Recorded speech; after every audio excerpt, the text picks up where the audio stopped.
If you're desperate for Primo Gems, then this video is for you. I've made a multitude of videos like this where I got like 10,000 Primo Gems in a week, which is a lot. But these videos are also stemmed from personal experience. And I now know, learning from those videos, how I could have earned a lot more in a shorter amount of time. I made enough of these videos to where I can just sum it all up into one efficient method possible, and that's this video right here. I'm gonna go into like the real nitty-gritty fine detail stuff, like how to set up your teams and all the BS. But quick disclaimer, Primo Gem farming is not fun, and it takes a long time, and that's the truth. I've never hated myself more than when I was in the process of making those 2 videos, alright? Like, I was just staring at my balcony ready to just end it when I was making it. So again, obtaining Primo Gems in this game is the most brain dead and least fun thing you can do. But now that you know that it's not going to be fun, I can truly show you the most efficient way, step by step, on how to get Primo Gems in the fastest amount of time possible. But before I help you, could you please help me and subscribe? I put a bunch of time structuring this entire video to make it as efficient as possible for you guys. Anyway, let's start. This video will have 2 chapters, macro level farming and micro level farming, or as I like to call it, unemployed farming.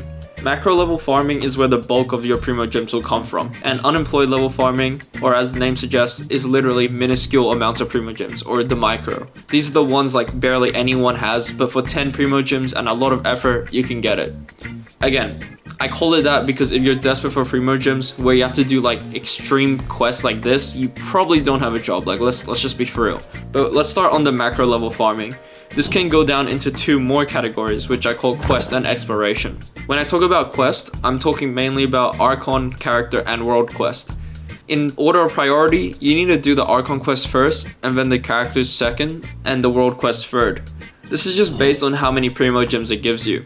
If you haven't done the Archon quest or finished the Archon quest, I suggest that is the first thing you do, because not only is it the most fun thing you can do out of this entire video, it also gives you an extra wish for every individual Archon quest you complete, which is basically an extra 160 Primo Gems, so it's a 2-for-1 deal.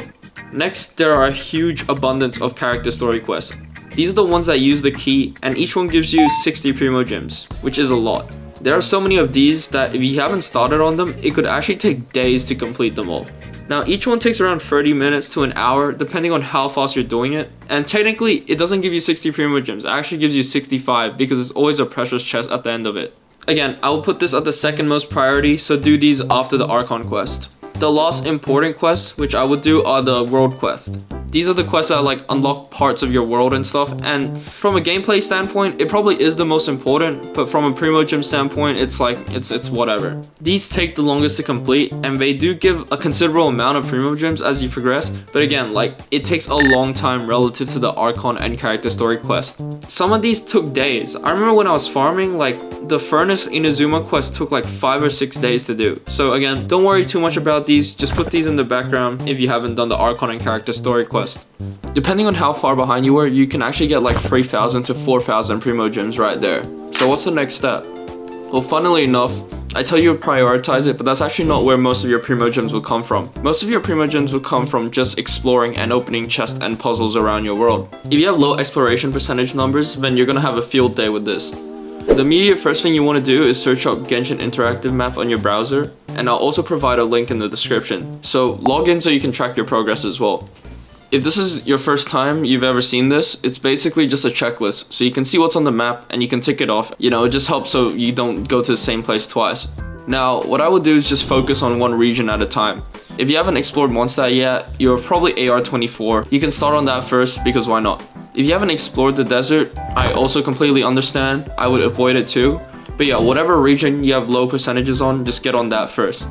So on this side menu here, click on the region Statue of the Seven material, and then on this one, just click on everything. So all the chests and stuff.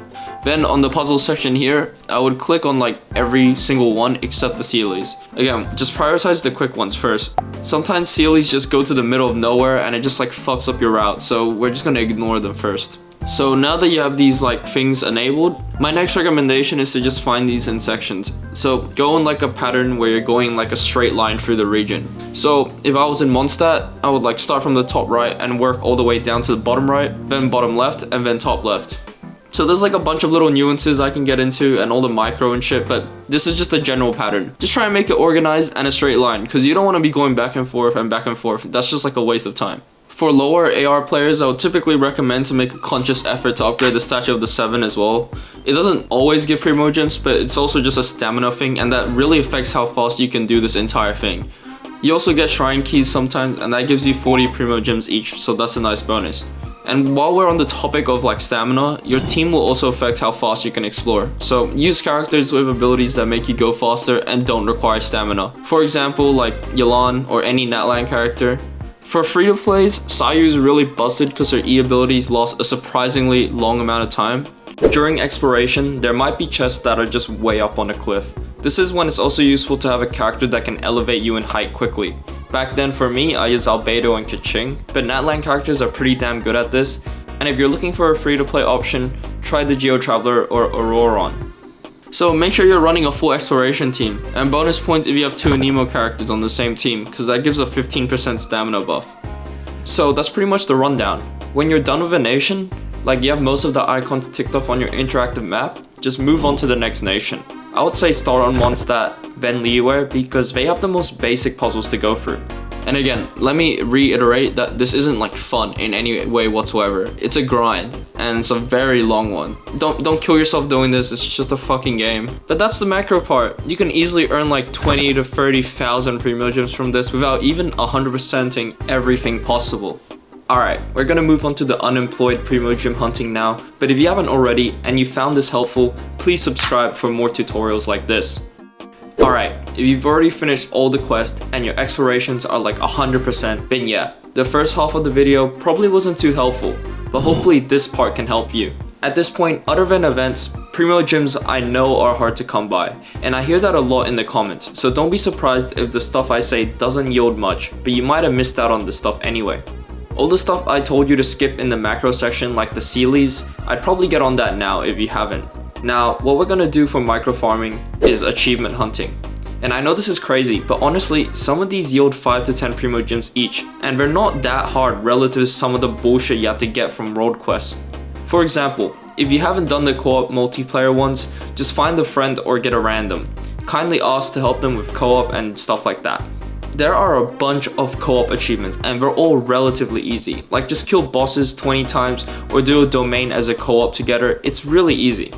There's slightly harder co-op achievements that require like 3 people, but if you search up tutorials and you have people willing to do it, then anything is possible.